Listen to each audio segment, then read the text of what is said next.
여러분 안녕하십니까? 여러분 우리 이번 시간에 맨큐의 거시경제학 챕터 5장 인플레이션에 대해서 살펴볼게요. 자, 5절에 해당하는 인플레이션의 사회적 비용에 대해서 같이 한번 공부해 보도록 하겠습니다. 자, 교재 130페이지 보시면은요. 인플레이션이 발생했을 때 사회적으로 영향을 미치는 어떤 비용이 뭐가 있을까 보는데요.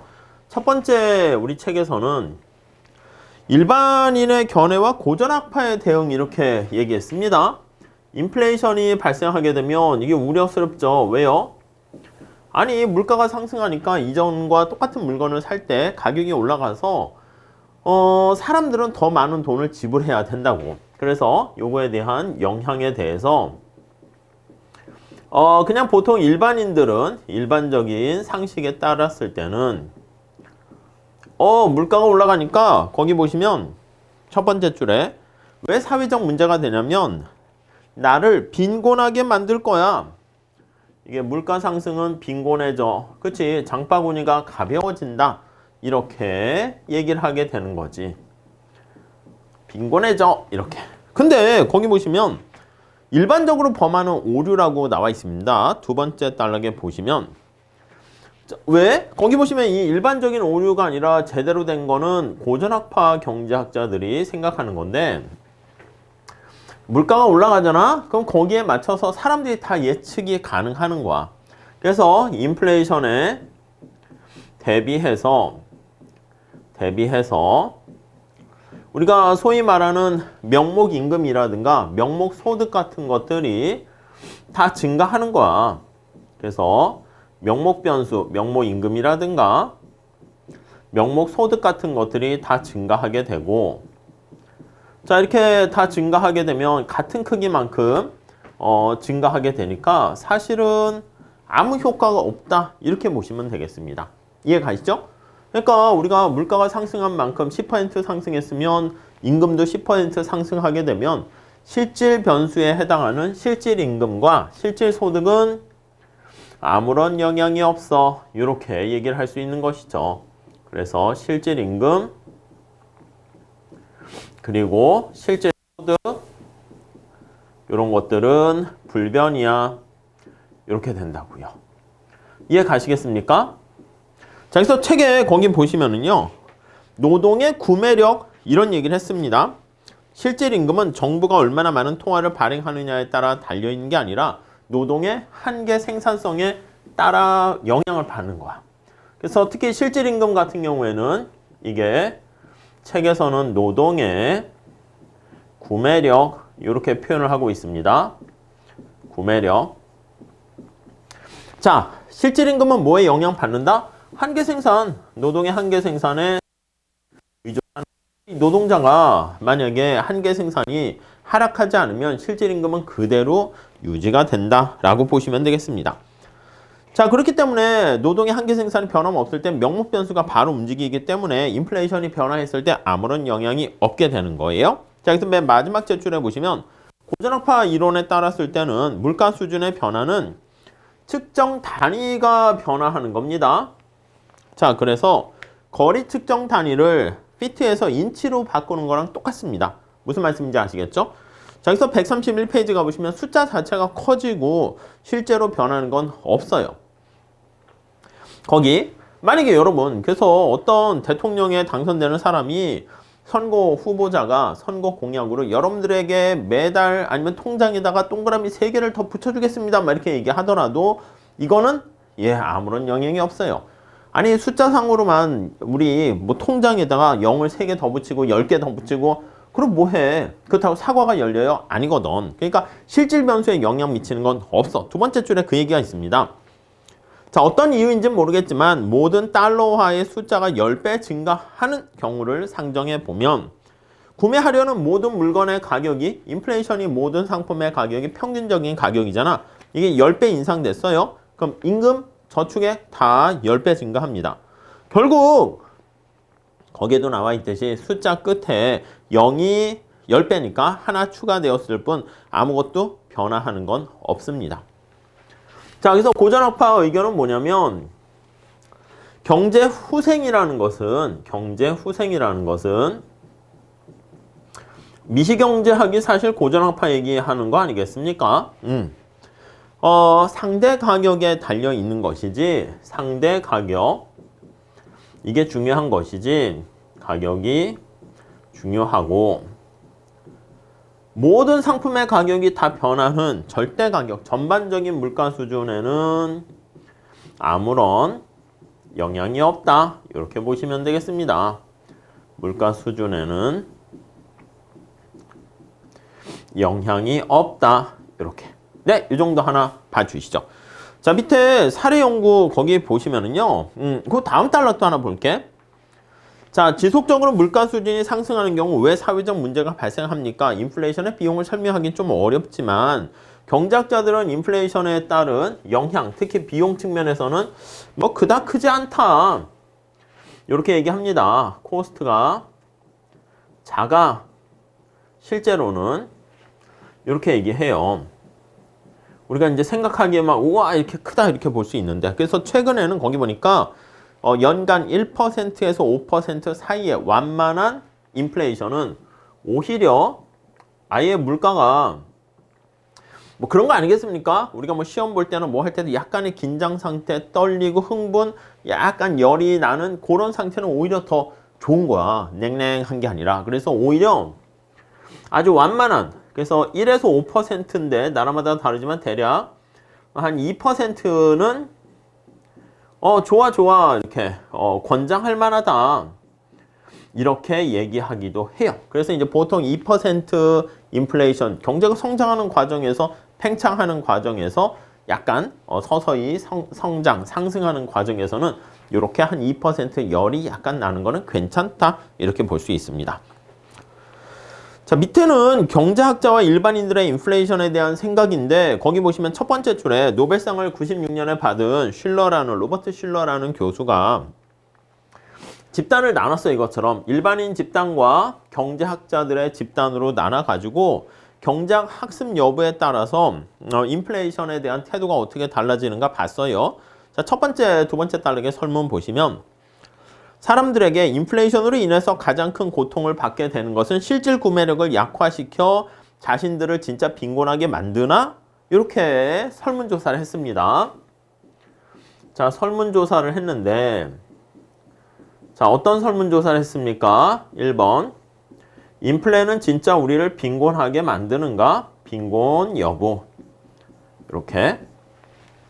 그러니까 일반인들은 거의 80%에 가까운 사람들이 예, 우리 빈곤해집니다 했는데, 경제학자들은 한 12%만 동의를 했대. 그러니까 동의한 사람도 있긴 하지만, 또 다음 같은 질문을 했대. 두 번째 질문. 뭐랬냐면 향후 수십 년 내에 대학 교육비가 몇 배나 인상될지, 생활비가 몇 배나 인상될지 예상하면 걱정됩니까? 이렇게. 귀하의 소득 관련 비용만큼 인상되지 않을 것을 우려합니까? 소득은 비용이 자꾸 인플레만큼 생활비나 이게 올라가는데, 나한테 올라가지 않는 것은 뭐 우리 늘 월급이니? 뭐 이런 얘기 하잖아요. 일반인들의 66%가 예, 그렇습니다 했는데, 경제학자들은 아니요, 5%만 동의를 했대요. 그래서 1번, 2번 같은 말이지. 근데 표현을 다르게 한 거야. 인플레이션으로 생활비 인상이 걱정되냐? 이렇게. 아니라는 거지, 경제학자들은. 이게 뭐냐면 사실 뭐 현실은 그렇지 않을 수도 있는데, 올라갈 게 예상된 만큼 이렇게 생산성이 그대로면 월급도 올라간다. 그렇게 보시면 되겠습니다. 자, 인플레이션의 심각성을 정책적인 차원에서 판단하기 위해서 또 다음과 같은 질문을 했대요. 세 번째. 귀하는 인플레이션을 예방하는 게 약물 남용 방지라든가 교육의 질적 저하 방지 같은 그런 거에 비해서 못지않게 우선권이 주어져야 됩니까? 인플레이션을 타파하는 것, 타개하는 것, 이것도 정책의 최우선 순위로 삼아야 되겠습니까? 이렇게 예방이 정책에서 우선권을 가져야 됩니까? 이렇게 우선시 되어야 합니까? 자, 일반인들은 거기 보니까 52%가 전적으로 동의하고요. 경제학자들은 한 18% 정도 동의를 합니다. 그러니까 여기서 알 수 있는 건 뭐냐면 일반인보다 경작자들보다 일반인들이 인플레에 대해서 훨씬 더 우려하고 있다. 그래서 이러한 일반인들의 우려가 더 커요. 근데 이렇게 더 큰 상황이 보면 거기 밑에서 두 번째 줄 대부분 부분적으로는 심리적인 측면으로 작용하는 경우가 많더라. 이렇게 측면이 영향이 크더라. 이렇게 보시면 되겠습니다. 자, 그래서 실러는 응답자들에게 다음과 같은 질문을 또 했대. 귀하의 봉급이 인상될 경우 다른 물가가 그만큼 인상되더라도 귀하는 자신의 직장에 더 큰 만족과 성취감을 느낄 수 있다고 생각합니까? 라고 했을 때 일반인은 예, 한 절반 정도가 그랬는데 경작자들은 그렇지 않더라. 8%만이 동의를 했습니다. 자, 여기서 위 설문조사의 이 결과는 또 뭘 알려줍니까? 하면요. 일반인들이 잘못 알고 있고 경작자들이 바르게 알고 있는가? 반드시 그 얘기를 얘기하는 건 아니야. 근데 인플레이션에 대해서 경작자는 좀 더 일반인보다 많이 고민을 합니다. 그러니까 일반인들은 공부하거나 고민한다기보다는 그냥 바로 즉흥적인 느낌 이런 걸로 얘기하는데 아무튼 그래서 뭐가 더 맞다 이거라기보다는 일반인들이 생각하는 거랑 경작자들이 생각하는 거 인플레이션이 뭐 비용이 크지 않다 이 얘기가 아니라 뭐라고 할까? 어떤 걸 더 엄중하게 생각하는가에 차이가 있다. 그 정도만 보시면 되겠습니다. 자, 인플레이션에 대한 그런 비용을 한번 살펴볼게요. 앞서 말씀드린 것처럼 인플레이션이 물가가 상승하는데 얼마나 올라갈지 예상을 아예 못하는 경우랑 예상했을 때랑 그 충격에 미치는 정도는 좀 다를 거예요. 그치? 야, 지금 말이야 이러이러한 상황이 되니까 앞으로 우리나라 경제가 좀 위험해질 것 같아. 이런 생각을 하고 우리가 준비하는 거랑 야, 지금 온난화와 지구 뭐 지진 이런 게 있을 것 같아. 이렇게 대비하는 거랑 갑작스럽게 닥치는 거랑 어느 게 더 충격이 크겠습니까? 예상을 못한 경우가 충격이 당연히 크겠지. 그래서 그걸 좀 나눠가지고 볼 거야. 자, 여기서 예상을 한 거와 기대한 인플레이션의 코스트 비용을 한번 살펴보도록 하겠습니다. 첫 번째 줄 볼까요? 자, 기대한 인플레이션의 경우를 생각해 봅니다. 매달 물가 수준이 2분의 1%씩 증가하는 경우를 봅시다. 지속적으로 예상할 수 있는 경우는 매달입니다. 매달 0.5%씩 증가합니다. 물가가. 자, 그러니까 연간 6% 발생하는 거야. 그러니까 연간 6% 물가가 상승할 거로 예상을 해. 이거를 다 사람들이 예상을 합니다. 오케이? 기대를 했어. 자, 이때 첫 번째 비용은 어떤 비용이라고 하면은요. 일반인들이 소지하고 있는 화폐에 대한 인플레이션 조세의 왜곡을 들 수 있다. 예, 그래서 인플레이션 텍스의 왜곡이 발생할 수 있다. 네, 이렇게 있네요. 무슨 얘긴데 거기 볼까요? 자, 높은 인플레이션율은 높은 명목 이자율로 연결되고요. 피셔 효과라고 그랬죠. 실질 화폐 잔고를 낮추게 됩니다. 그러니까 우리가 예상하는 요거 2라고 쓸게요. 인플레이션이 올라가게 되면 그럼 당연히 명목 이자율도 올라가죠. 피셔 효과에 의해서. 그럼 당연히 화폐에 대한 수요는 어떻게 되겠습니까? 화폐 소지는 줄어들게 돼요. 내가 화폐를 많이 보유할수록 비용이 커진다는 걸 알 수 있습니다. 자, 이렇게 화폐와 관련한 실질 화폐 잔고라고 했습니다. 화폐를 소지하는 화폐 잔고에 대한 소지가 이렇게 줄어들게 돼요. 감소합니다. 자, 그러니까 내가 주머니에 돈을 안 들고 다니는 거야. 그러면 내가 필요할 때마다 거래할 때마다 교환할 때마다 은행을 왔다 갔다 해야 되는 거 아니겠습니까? 자, 그래서 거기 보시면 은행에 동일한 화폐량을 지출하기 위해서는 돈을 찾기 위해서 은행에 더 자주 왔다리 갔다리 해야 됩니다. 오케이? 이해 가시죠? 자, 그러니까 거기 보시면 일주일에 한 번에 100달러를 찾았었는데 그렇게 하기보다는 일주일에 돈을 많이 갖고 있으면 그 사실 비용이 발생하는 거잖아. 그러다 보니까 일주일에 50달러씩 2번 은행을 찾으러 가게 됩니다.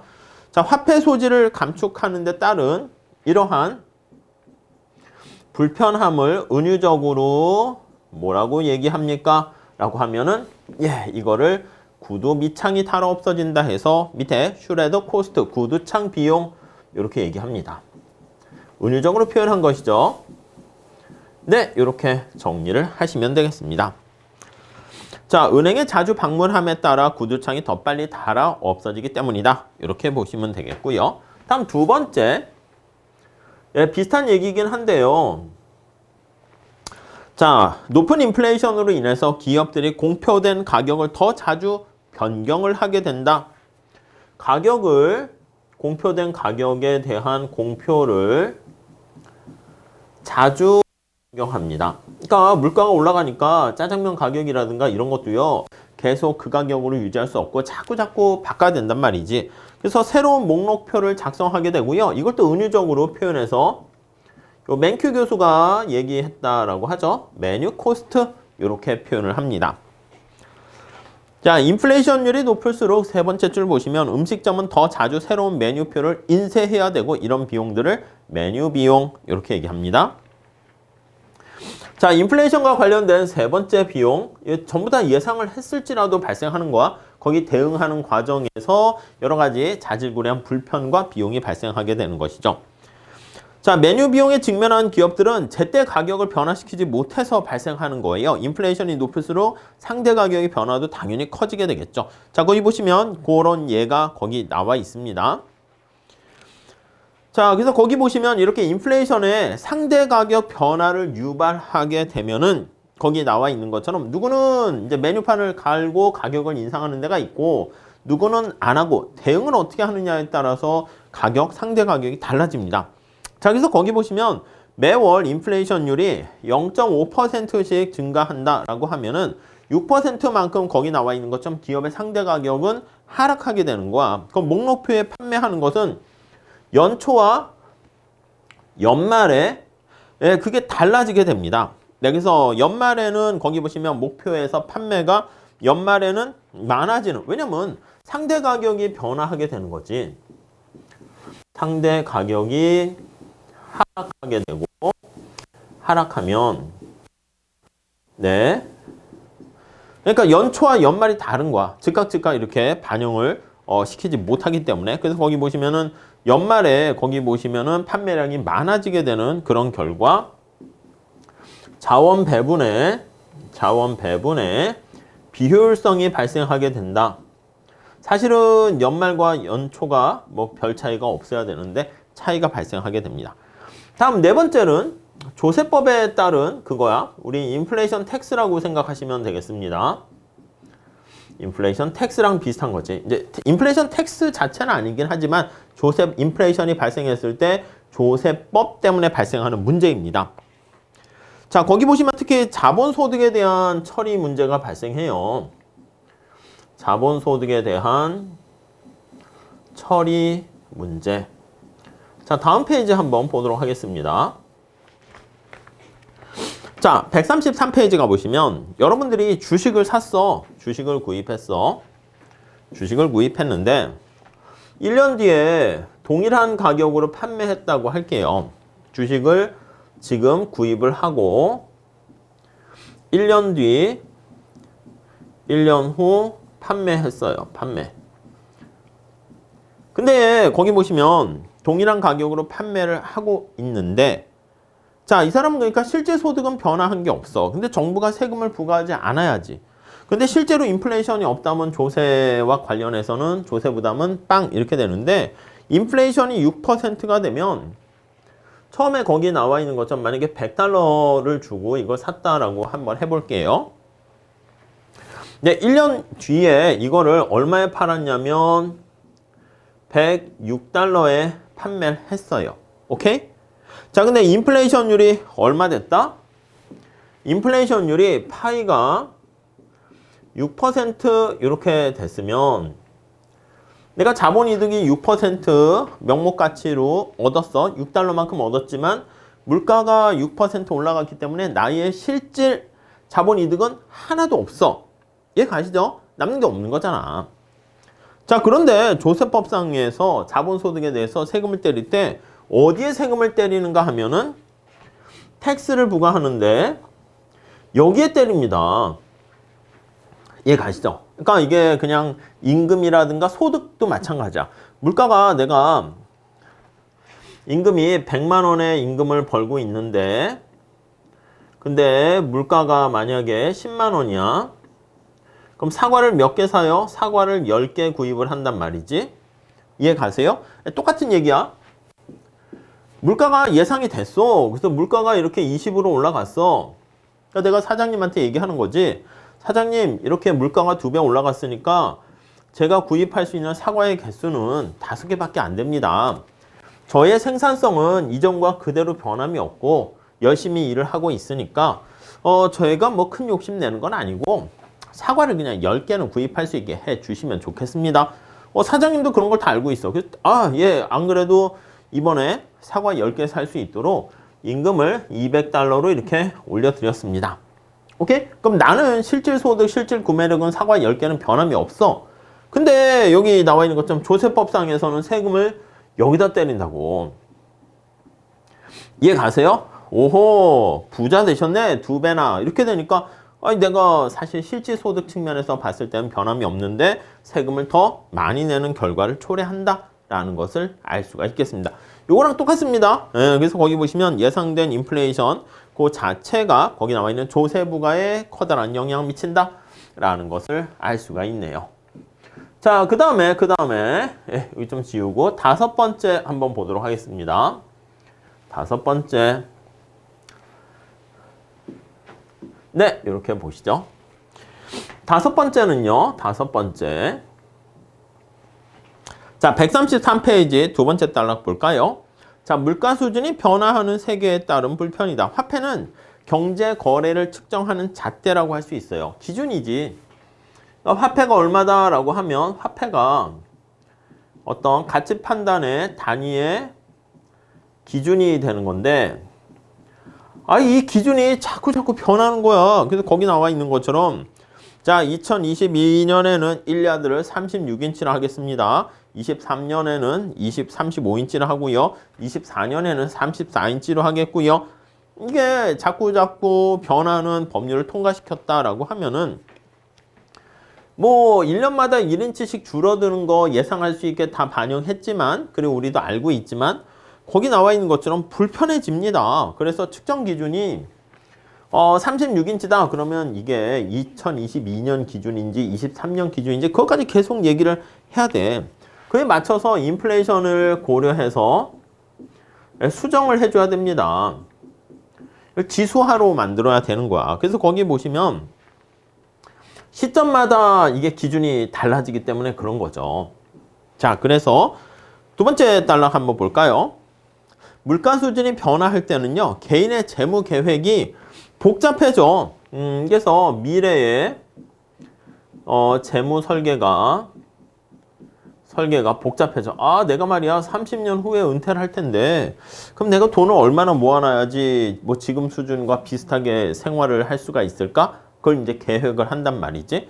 근데 이제 물가가 얼마나 올라갈지를 알아야지 그걸 예상하는데 물가가 어떻게 될지 그거 할 때도 계속 기준이 달라지니까 복잡해지는 거 알 수가 있습니다. 자, 그래서 거기 나와 있는 것처럼 이렇게 자꾸 기준이 달라지기 때문에 그러한 번거로움 그런 것들이 생기게 된다라고 보시면 되겠습니다. 오케이? 네. 자, 지금 본 거는 이제 인플레이션에 영향 미치는 요인 중에서 기대했을지라도 발생하는 비용들을 한번 살펴봤고요. 자, 세 번째는 기대하지 못한 unexpected 되는 거야. 예상하지 못한 인플레이션의 문제 요거를 한번 보도록 하겠습니다. 오케이? 자, 첫 번째 줄 보시면 기대하지 못한 인플레이션은 지속적이며 기대한 인플레이션보다 더 치명적인 영향을 미친다. 요렇게 나와 있습니다. 기대하지 못한 인플레이션 더 치명적인 영향을 미친대요. 자, 우선 사람들 사이에 임의적으로 부의 재분배가 발생합니다. 임의적으로 부의 재분배가 발생하게 되네요. 이렇게. 자, 그래서 두 번째 줄 보시면 장기적인 대출을 검토함으로써 어떻게 이런 효과가 발생하는가 그걸 한번 살펴보려고 합니다. 자, 대출을 맺으려고 해요. 대출 협정을 맺으려고 해. 대출 시. 자, 거기 보시면은요. 명목이자율을 기준으로 이제 한단 말이지. 명목이자율을 가지고 요거를 기준으로 얼마나 대출을 하고 뭐 이런 거 결정하게 됩니다. 자, 거기 보시면 네 번째 줄. 인플레이션이 기대한 거와 다르게 판명이 나게 되면 채권자랑 채무자가 사후에 이게 나중에 실질 상환금은 달라지게 됩니다. 그래서 채권자와 채무자 간에 이게 약간 뭐라고 할까? 부의 재분배가 다르게 영향을 미쳐요. 자, 그래서 거기 보시면 인플레이션이 기대보다 더 높다고 판매가 되면 자, 그래서 만약에 인플레이션이 내가 이만큼 기대라고 할게요. 더 높다. 이렇게 한 거야. 그러니까 인플레가 발생했다. 이렇게 보시면 되겠습니다. 나는 한 5% 되지 않겠어? 근데 만약에 8% 인플레가 이렇게 발생을 한 거야. 기대보다 더 높은 인플레가 발생하게 되면 자, 그러면 누가 더 이득을 봅니까? 라고 하면 돈을 빌리는 사람이 이득을 봐요. 채무자가 실질적인 측면에서 이득을 보게 되고 채권자는 손해를 보게 됩니다. 그러니까 직관적으로 그냥 봐서 여러분 1970년대 4년제 대학 등록금이 20만 원이었대. 그때 제대로 인플레를 고려하지 않으면 친구한테 돈을 빌릴 때 야 20만 원 여기 있어. 큰 돈이네. 근데 이거 나중에 내가 갚을게. 근데 그 이후에 70년대는 뭐 연락할 방법도 별로 없고 스마트폰, SNS도 없으니까 친구도 잘 연락하지 못하고 못 만나다가 2023년에 만났어. 그래서 친구야 반갑다. 그때 내가 너한테 돈 빌렸는데 그 돈 갚을게. 그래서 갚는다라고 했을 때 20만 원 친구 사이니까 뭐 그러면 어떻게 돼? 인플레를 고려하면 그때 20만 원과 지금 20만 원 완전히 다르죠. 그러니까 인플레이션이 기대한 것보다 더 높이 일어나게 되면 갚아야 되는 사람들의 부담 입장에서 봤을 때 부담이 작아진다. 이렇게 보시면 돼요. 이득이라는 것은 채무자의 실질적인 부담이 명목적으로는 똑같을지라도 감소한다. 이렇게 보시면 되겠습니다. 오케이. 네, 그 정도 보시고. 자, 그래서 거기 보니까 1960년에 주택담보 장기대출을 받은 사람 입장에서요. 30년 만기 주택담보 장기대출은 대략 6% 이자율이 설정되었대요. 다음 페이지 가볼게요. 이게 낮은 기대 인플레이션율 하에서는요. 거기 보시면 평균 인플레이션이 한 2.5% 생각하고 결정을 했는데 그러면 채권자 입장에서는 어떻게 됩니까?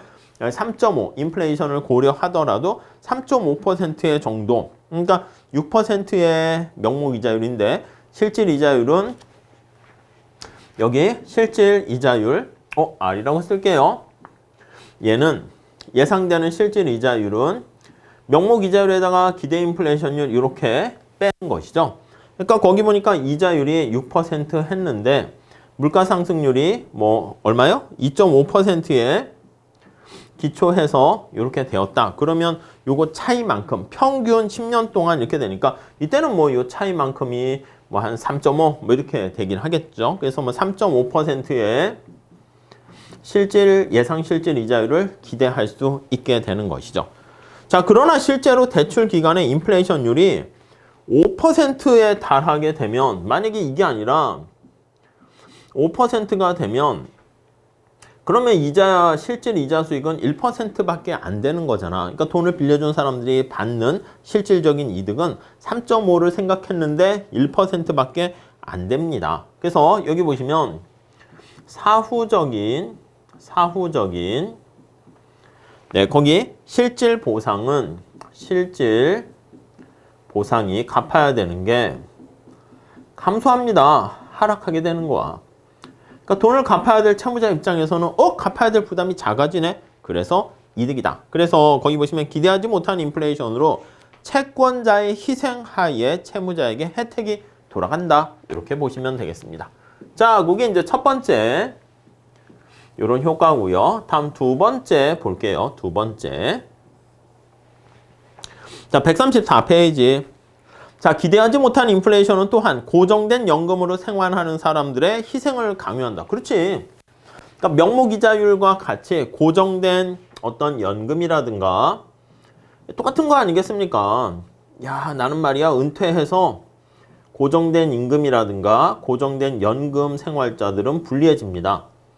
연금자는 불리.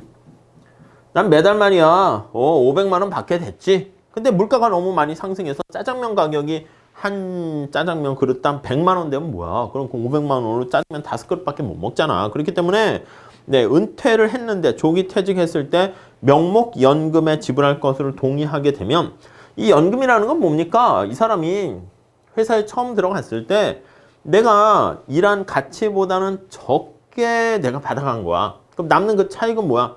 회사에 그냥 주는 거야. 그 대신 내가 은퇴한 다음에 나중에 받을게요. 그러니까 회사가 나한테 대출한 거야. 그래서 거기 재미난 표현이 있습니다. 연금은 연기된, 이연된 이런 표현을 써요. 이연된, 딜레이 시킨 거야. 소득이야.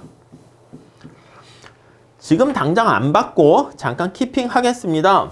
그러니까 내가 기업에 대출을 해준 거야. 기업이 나중에 은퇴 후에 갚을게요. 이렇게 약정을 한 거로 보시면 되겠습니다. 근데 불리하다는 것은 바로 뭐냐면 은퇴 이후에 요 약정된 대출에 따른 혜택을 받게 되는데 은퇴 후에 보상이 실질적인 보상이 작아져 이 뜻이야. 작아져. 이해가시죠? 앞에 더 쓰면 실질적 보상이 작아져. 이렇게 보시면 되겠습니다. 노동자도 마찬가지로 손해를 보게 되는 거 알 수가 있습니다. 자, 그래서 이런 것들 제대로 우리가 고려를 하지 못하면 문제가 발생해서요. 이런 것들을 좀 어떻게 완화시키기 위해서 거기 보시면 다음 달락 변덕스러운 인플레이션에 대비하기 위해서 명확한 근거가 될 수 있는데 인플레이션의 변동폭이 클수록 채무자와 채권자가 직면하는 이 다 불확실성이 커지는 거 아니겠습니까? 인플레이션에 따른 불확실성이 커지게 되면 사람들이 계약을 맺을 때 장기 계약을 하기가 힘들어져요. 크다면. 그러니까 뭐 모든 게 그렇지 않습니까? 야, 앞으로 30년 후는커녕 10년 후, 5년 후도 제대로 내다보기가 힘들다 그러면 뭔가 계획을 어떻게 세워? 계획을 그냥 근시안적인 당장 오늘 하루만 잘 먹고 잘 살아야지 이렇게 된단 말이죠.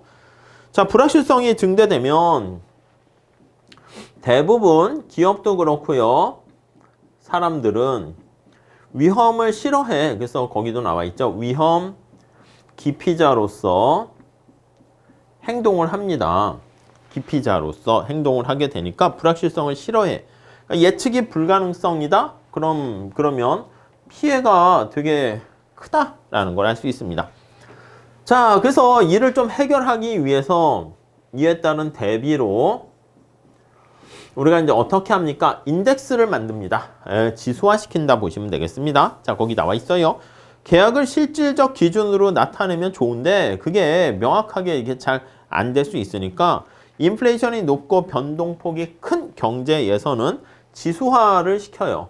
인덱세이션을 만듭니다. 지수화를 통해 가지고 자, 그래서 가치가 뭔가 안정돼 있는 외화를 기준으로 하는 거야. 그러니까 만약에 이 나라의 화폐가 좀 불안하고 물가가 막 상승하고 이렇게 화폐 가치가 떨어지는 거잖아. 그럼 계약을 할 때 야, 이거 달러로 얼마 주기로 해. 그럼 달러의 변동성이 좀 작고 안정돼 있으면 그거에 맞춰서 기준을 삼게 되는 것이죠. 그래서 거기 보시면 그런 얘기 나와 있습니다. 안정된 달러를 기준으로 한다거나 미국에서도 그래요. 사회보장 급부금 같은 거 할 때 그러니까 뭐 여기 살짝 이것도 쓸게. 안정된 외화 달러를 뭐 기준으로 거래를 하게 됩니다. 네, 그럼 화폐 가치가 불안해지거나 그런 문제를 해결할 수가 있겠죠. 자, 그래서 1997년 미국에도 인플레이션을 지수화한 채권을 발행합니다. 그래서 소비자 물가 지수 변화를 매번 CPI를 매번 조정을 하는 거야. 조정을 통해서 그렇잖아. 저소득층을 도와주는 거기 사회보장급부를 제공하는데 이게 100만 원을 드리겠습니다. 급부. 이게 인플레가 발생하면 100만 원의 가치가 떨어지지 않으니까 그걸 소비자 물가 상승률에 맞춰서 예, 이렇게 조정을 해주는 것이죠. 자, 그 다음에 이제 마지막으로 인플레이션의 비용을 검토할 경우에 거기 보시면 널리 알려져 있으나 거의 이해되지 못한 사실에 주목해야 되는데, 자, 요거는 다 아는 거고 하나 더 보면 무슨 얘기를 추구하려고 하는가 보면요. 일국이 높은 인플레이션의 금융 정책을 추구하기로 결정을 했을 때 매우 큰 변동폭의 인플레이션을 경험할 수 있는 거야. 그러니까 인플레이션이 물가가 얼마나 변화할지 예측이 잘 어렵다 그러면 거기 나와 있는 것처럼 통화정책 같은 거 실시할 때 효과가 있을까? 예, 효과가 떨어집니다. 정책의 효과가 불안해집니다. 네. 네, 그 정도 보시면 되겠습니다. 불안정해진다. 네, 그런 얘기 마지막 줄에 있습니다. 변동폭이 큰 인플레이션을 경험한 나라에서는요, 채권자, 채무자는 임의적이고 잠재적인 부의 대규모 재분배를 경험하게 되고 불확실성이 커지게 되고, 그럼 이제 거기다가 통화량을 막 이렇게 증가시키거나 변화시키는 통화정책, 이것도 인플레를 또 이야기할 수 있으니까 사람들이 뭐야, 기대 인플레이션에 또 충격을 주게 되는 거 알 수가 있겠습니다. 오케이? 자, 다음 페이지 살짝 가보시면 인플레이션에 대한 어떤 비용과 관련해서 예상한 인플레이션, 기대한 인플레이션, 기대하지 못한 인플레이션이 어떤 영향을 미치는가 간단하게 봤고요. 자, 더 나가서요. 인플레이션에 대한 이점을 한번 볼게요. 인플레이션에 대한 이점. 아, 인플레이션도 좋은 게 있나요? 예, 뭐 약간 인플레이션 좋은 것도 있다 봅니다. 이게 엄청 변동폭이 크거나 크게 불안하게 되는 건 당연히 안 좋고, 거기 첫 번째 줄에 보시면 일부 경제학자들이 주장하는 거와 일부는, 자, 거기 보시면 약간의 인플레이션 이렇게 나와 있습니다. 약간의 인플레이션인 대략 한 거기 보니까 한 연간 2% 정도, 3% 정도. 요거는 오히려 좋다. 이거는 오히려 좋은 징조다. 그 용인할 만하다.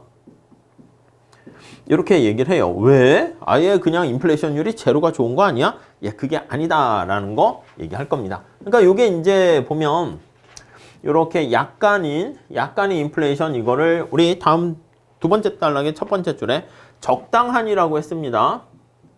뭐가 적당한지는 다 정해져 있는 건 아닙니다. 수치적으로. 약간 그러려니 이렇게 보셔야 돼. 자, 거기 보니까 주장하는 이유는 도대체 뭔데? Why? 이렇게 한번 보시면 명목 임금 인하가 드물게 일어나는 현상에서 비롯된다. 이렇게 있습니다. 이게 명목 임금은 경직적인 경우가 많습니다. 그렇죠, 여러분. 상품의 가격 같은 것도 아이스크림 같은 거 이렇게 보면 이게 뭐 가격이 한번 올라가면 뒤로 내려가진 않죠. 비가역적인 경우가 많아요. 임금도 마찬가지입니다. 경직적인 경우가 많아요. 그러니까 흔히 볼 수 있다는 것이지. 자, 그래서 거기 보니까 기업 입장에서도요, 노동자들의 명목임금을 깎는다? 아, 이것 좀 우리 기업을 좀 안 좋게 막 등등. 노동자들도 마찬가지입니다. 명목임금을 깎는다? 나 뒤로 나 이거 용인 못해. 이렇게 된다는 거야. 오케이? 자, 그래서 거기 보시면 이때는 기업도 이런 것들은 기피하고 근로자들도 기피해요. 근로자들도 기피하는 현상이 바로 명목임금을 깎겠다 이겁니다. 자, 그러니까 만약에 2% 임금을 삭감하려고 한다? 이게 굉장히 크다니까? 자, 근데 거기 보시면은 거기 나와 있어요. 실질 가치로 2%의 임금 삭감이 이루어지는 것은 5% 인플레이션 하에서 3% 임금 인상이 이루어지는 거랑 효과는 똑같지만, 자, 여러분 이렇게 할게요. 소문자로 쓰게 되면 이게 실질 임금이야.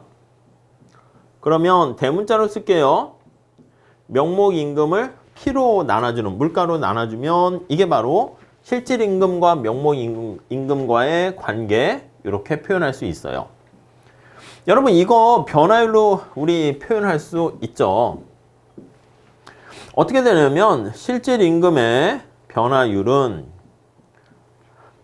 대문자야. 명목 임금의 변화율 빼기 인플레이션율, 물가 상승률 이렇게 차이로 나타낼 수 있습니다.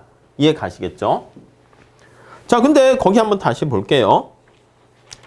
자, 만약에 5% 인플레이션이 발생하게 된 거야. 5% 인플레이션이 발생하게 됐어요.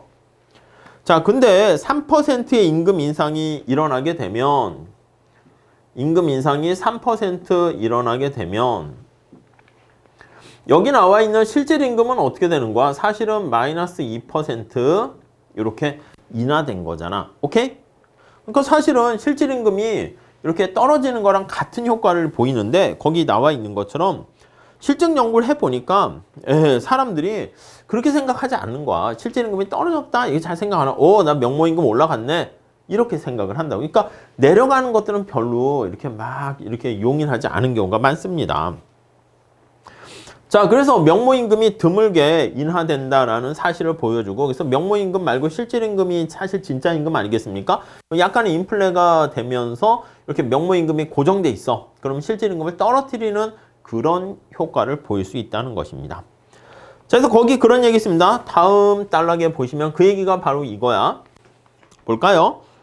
그로 인해서 요거 명목임금이 경직된 상황에서 약간의 적당한 인플레이션은 노동시장이 잘 운영되도록 노동시장이 거기 보시면 두 번째 단락 첫 번째 줄에 더 잘 운용되도록 할 수 있게 된답니다. 무슨 말이야? 거기 볼까요? 자, 노동의 증가나 수요 감소 때문에 노동자 집단의 균형 임금이 떨어지는데 요거랑 똑같습니다. 자, 다시 한번 써볼게요. 실질 임금은 명목 임금을 물가로 나눠주는데 거기 나와 있는 것처럼 명목 임금 인하를 할 수 없는 경우 지금 이거야. 고정 이게 되는 거야. 우리는 절대 명목 임금 뒤로 양보를 할 수 없습니다. 이렇게요. 자, 그랬을 때 거기 보시면 실질 임금을 인하할 수 있는 방법은 어떻게 될까요? 그치, 거기 나와 있는 것처럼 인플레이션을 통해서 하는 겁니다. 그래서 인플레이션이 없다라고 하면은 이게 빵이라고 그러면 실질 임금 인하를 할 수가 없는데, 자, 여기 나와 있는 것처럼 물가가 약간 올라가게 되면 그래서 실질 임금은 균형 임금보다 그 이상에서 이제 고착되게 될 수 있어요. 그래서 인플레이션이 이렇게 되면은 실질 임금이 떨어지게 되는 효과 인하하는 또 다른 방법이 될 수 있다. 이렇게 보시면 되겠습니다. 오케이? 그러니까 만약에 다시 지금 얘기하는 것은 노동시장의 수요 공급 이렇게 돼 있습니다. 그래서 이게 실질임금이야. 실질임금. 그래서 실질임금이 만약에 노동의 수요가 감소하거나 그렇게 되면 실질임금이 이렇게 떨어져야 되거든. 근데 이거 명목임금이 고정돼 있으면은 이게 실질임금을 떨어뜨릴 수가 없다니까요. 그래서 이게 불가능이 되니까 이게 어려워. 그럼 어떻게 해야지 이거를 이렇게 떨어뜨리게 됩니까? 만약에 실질임금이 안 떨어지면 어떻게 돼? 그래서 우리 책에 나와 있는 거는 실질임금이 안 떨어지게 되면 이만큼의 실업이 발생하게 된다는 거야. 근데 여기 나와 있는 것처럼 물가 약간의 인플레이션을 유발시키게 되면 실질임금이 떨어져서 이렇게 균형 상태로 갈 수 있도록 조정하게 된다. 그러니까 노동시장이 더 잘 운영된다는 것은 균형으로 이렇게 이행할 수 있도록 도와준다. 이렇게 보시면 되겠습니다. 오케이? 네, 그 정도 보시죠. 자, 그래서 마지막 단락 볼게요. 이런 이유로 인해서 일부 경제학자들은 인플레이션이 노동시장에 수레바퀴에 기름을 쳐준다. 그래요. 인플레이션이 용인할 만하다. 이거는 수레바퀴에 노동시장이던 경제 전체에 기름, 윤활유 역할을 해준다. 이렇게 보시면 되겠습니다. 윤활유 역할. 오케이? 그러니까 약간의 인플레이션은 오히려 인플레이션율이 제로인 것보다는 좀 더 낮다. 이렇게 얘기합니다. 그래서 2% 정도의 인플레이션율은 명목임금을 인하하지 않고 실질임금을 한 2% 낮추거나 아니면 10년에 20% 낮출 수 있는 방법이고요. 자, 여기서 마지막 째줄. 이런 실질 임금의 자동적인 인하는 0% 인플레이션 하에서는 불가능이다. 이렇게요. 아니면 이제 또 이렇게도 보시면 돼. 거기 보시면 각주 6, 8번에도 나와 있죠. 피셔 가설 볼게요. 명목이자율과 실질이자율과 인플레이션율 이렇게 나와 있는데 명목이자율도 만약에 고정돼 있다고 할게. 이때 이것처럼 약간의 인플레이션이 발생하게 되면은 명목이자율이 고정돼 있으면 실질이자율이 이렇게 떨어지는 효과를 볼 수 있지 않겠습니까? 그럼 어떻게 돼? 실질임금이 이렇게 마이너스가 돼서 떨어지게 되면 이게 이제 뭐 투자의 증가로 영향을 미칠 수 있다. 이렇게 보시면 되겠습니다. 네, 그 정도 정리하시면 되겠어요. 자, 여기서 인플레이션과 관련된 여러 가지 비용 우리가 살펴봤고요. 또 그 비용과 관련해서는 예측했냐, 예측하지 못했냐 그 측면에서 살펴봤습니다. 그리고 이제 추가적으로 인플레이션이 가져오는 약간의 이점이라고 할까? 예, 그것도 살펴봤으니까 한번 보시면 좋겠습니다. 자, 그 다음에 거기 사례 연구를 살짝 조금만 보도록 할게요.